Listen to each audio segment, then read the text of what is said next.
ওকে, so কী অবস্থা সবাই? আশা করি সবাই ভালো আছো। আর আমি শুভ।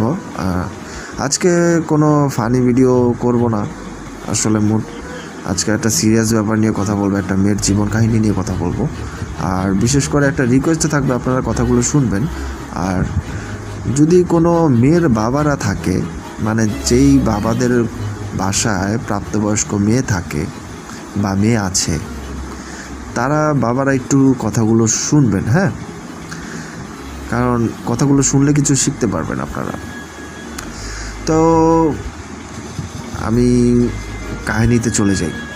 তো যাই হোক, একটা অসহায়ের মেয়ের জীবন কাহিনীটা নিয়ে আমি কথাটা যা বলতে চাচ্ছিলাম, একটা মেয়েটা তার বাবাকে জানিয়েছিল একদিন সে একটা ছেলেকে ভালোবাসে, এবং সেই ছেলেটা খুব ভালো একটা চাকরি করে, কিন্তু পরিবারের কেউ